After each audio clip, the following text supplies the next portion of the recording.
injury-wise, is Grayson and Nurkic good for tomorrow? Yes, good to go. Okay.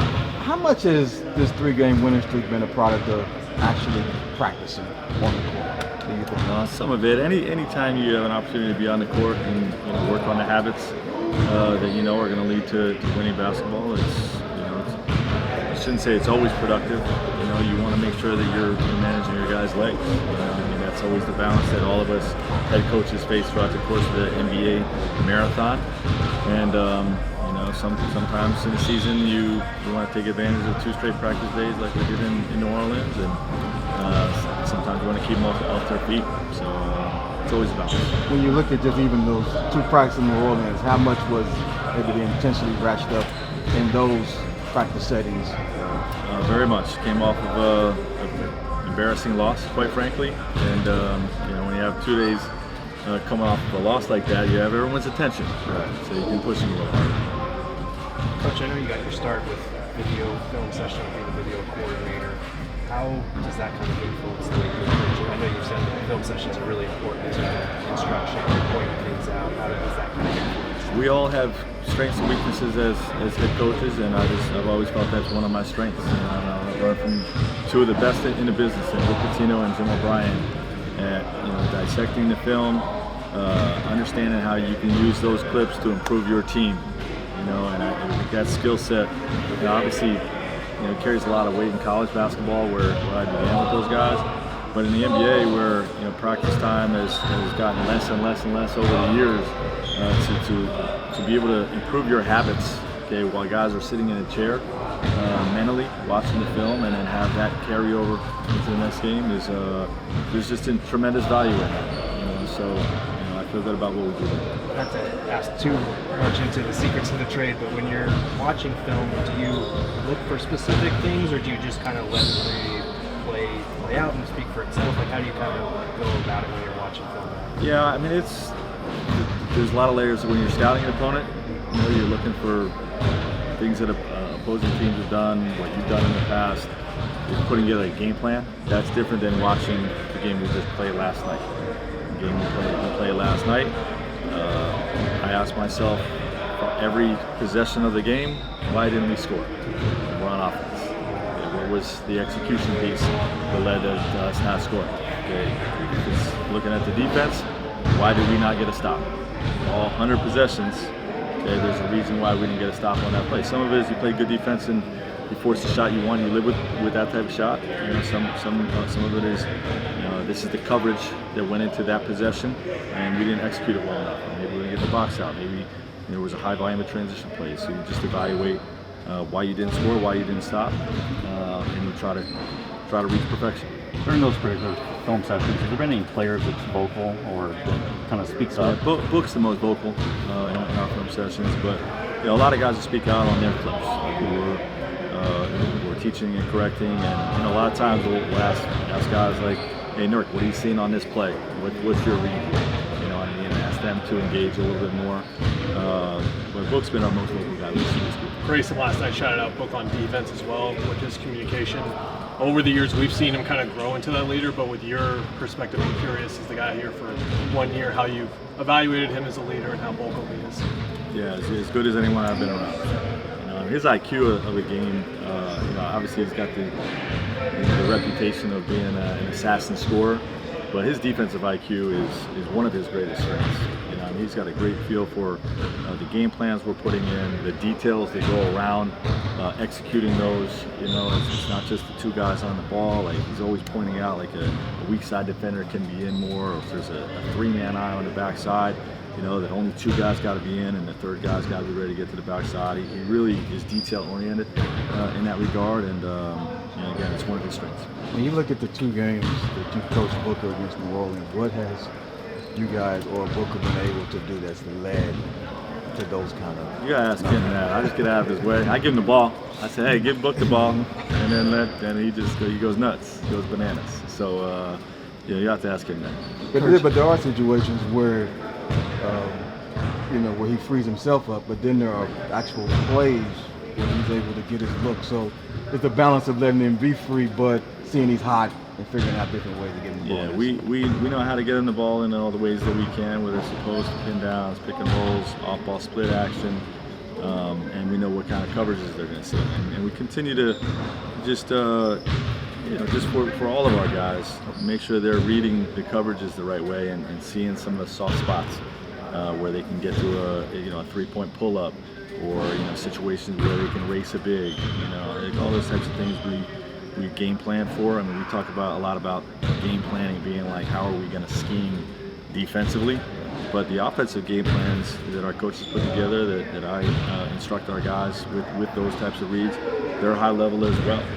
We'll try to honor both sides of the ball. I'm curious what you think of the depth of the Western Conference this year, and if it's any similar or different from what you've seen in the past. The depth is incredible. I mean, like, when you look at the teams that are in the 8th, 9th, 10th spot, great teams, great players, great teams. And it's unfortunate that there's going to be some great players and some great teams that miss the playoffs. But that's just the nature of this thing. It's highly competitive, and we all want to be the team that wins enough games to get in, secure one of those top 6 spots, but ultimately one of the top 8 spots. If you end up in the play-in tournament, and this is as deep and as challenging, to achieve that regular season success as any season I can remember being a part of. Coach, going off that, would you say that tomorrow's game against New Orleans, just based on your standing, is the most important game of the season up to this point? Yeah, but it's been that way for a couple weeks now. We've been in the playoffs. I think it was about 14, 15 games left where we said, hey, this is the playoffs before the playoffs. Every game is our most important game of the season, and that's no different for us. Has that been the message to the guys? Like, for example, if you win tomorrow, I think it's easy for some people to be like, oh, they have top 6 wrapped up, but there's still more business to be done. So. Definitely still more business to take care of. Every team we play in the Final 5 is an elite team, in my opinion. And, we're going to have to be at our best to beat them.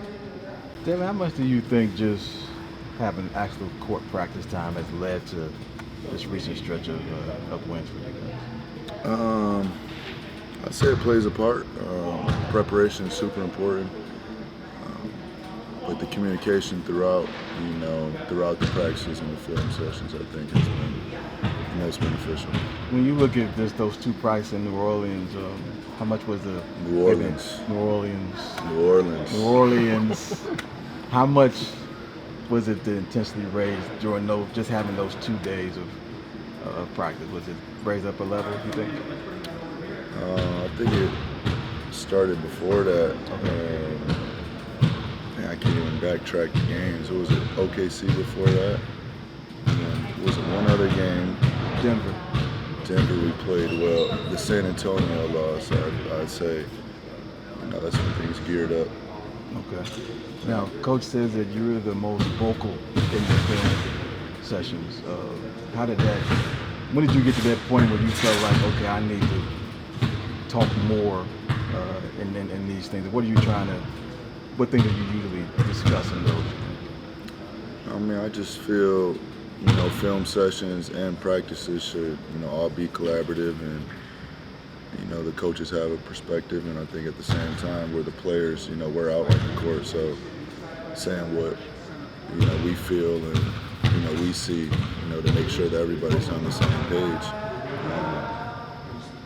Because I've been on teams in the past or growing up where coaches might have a game plan and then the coach leaves out the room and then everyone starts giving their input. So, you might as well just, leave it all out there and talk amongst it through the film session, make sure everyone's on the same page. Speaking of those film sessions, Frank obviously got his start in the NBA as a video coordinator. Can you feel a difference with his film sessions as a head coach compared to other coaches that you've had? Is there any difference there? I would just say yeah. I don't want to compare and contrast, but you can tell that's definitely one of his strong suits, and I love it. I love preparation. How much has that helped with some of these areas in terms of this recent stretch that you've been on with these 3 games and kind of locking in on some of the finer details? Yeah, I think it goes back to after one of the games recently. I said when we play, we see what happens when we play the right way. We see what happens when we play the wrong way. And I think through a productive film session, you can show both. You can show what happens when whatever we're talking about we're not doing, and then the next slide, you can show the difference and see the difference. You know, so it's black and white, two different coverages or whatever we're discussing. Curious what you think of the depth of the West this year. It seems like it's just super heavy from 1 to 10, and then you have teams that are on the rise, like with Wemby and then Houston. I'd just say overall the talent in the NBA is, it's high. The evolution of the game, everybody can play, and we've turned it to a positionless game of basketball. So you have guys all shapes and sizes doing a little bit of everything.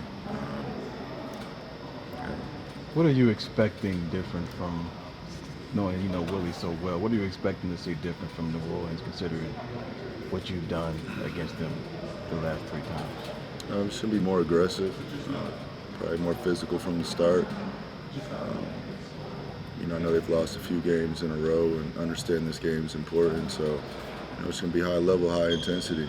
It's going to have a playoff feel, playoff physicality. Grayson shouted you out last night for your consistent communication on defense. Who do you remember playing with sort of at the start of your career or a couple of years in where you noticed their defensive communication and knew that was something you wanted to pick up on yourself when you got more seasoned? I mean, you guys hear me always say I feel like defense is, it's hard to pinpoint what goes wrong if you don't know the game plan or the coverage. And, it takes 5 guys to defend, especially the talented players of today. Ideally you want it to be just stay in front of your man and don't let him by, but players are so good where there has to be rotations. People are going to get by you, and how can we keep our big at the rim, protecting the rim, and when they have 5 guards out or bigs that are shooting, now how can we rotate through the backside? So just playing on bad teams that nobody talked, and playing on winning teams when everyone was connected. You referenced positionless basketball earlier this week. Faced a lot of 2 guards. I know CJ's more of a point now, but Donovan was in town, Ant was in town. I'm just curious your thoughts on the position as a whole as a 2 guard and how you think it's maybe changed or not changed since you've come in the league, because it feels like a lot of positions are changing, but maybe that one's staying similar. I was curious if you agree. Nah, I don't think. There's a natural 2. There's people that have the ball and that are playmakers, and people that can play off it also. So it's just kind of hard to go down the line, the 1, 2, 3, 4, 5 now. Guards, wings, bigs, that's it. Yeah, I just call it playmakers, 3 and D guys. It's just, it's complicated. It's positionless. Yeah. It really is. Brooke, you gave your shoes to Alabama and Purdue, so what did that mean for you just to have that experience? I stopped by UConn too. It's the 3 Nike schools that are involved in the Final Four, and just to show face. Those guys have accomplished great things to this point, and to sit down and see them in their film sessions preparing for one of the biggest moments of their lives.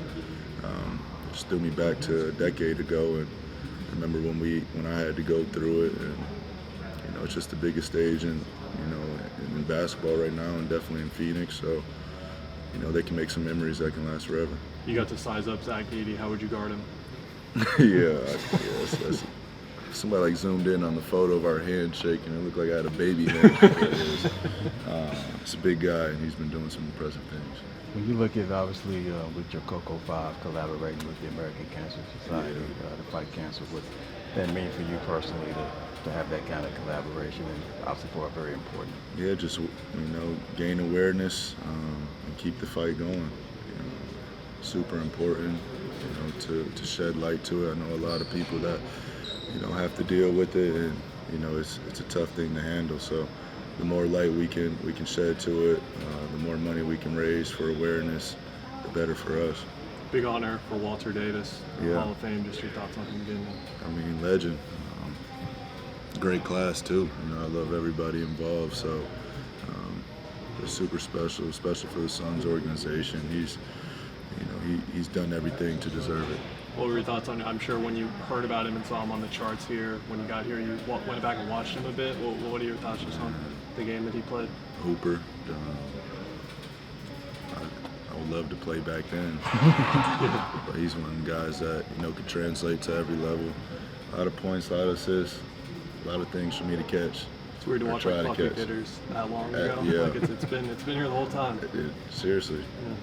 I'm sure you guys are sick of talking about fourth quarters, but over these last 3 games, you've been able to sustain those leads and build on them. What have you felt like you guys have improved in that regard? Just keeping the pace up. But it's starting with our defense. We've been connected right now and just trying to, stay with that. Like I said, seeing the things that work and, just have a base coverage, not just tailored to a Zion or tailored to an Anthony Edwards, just something that we can live and die on every night.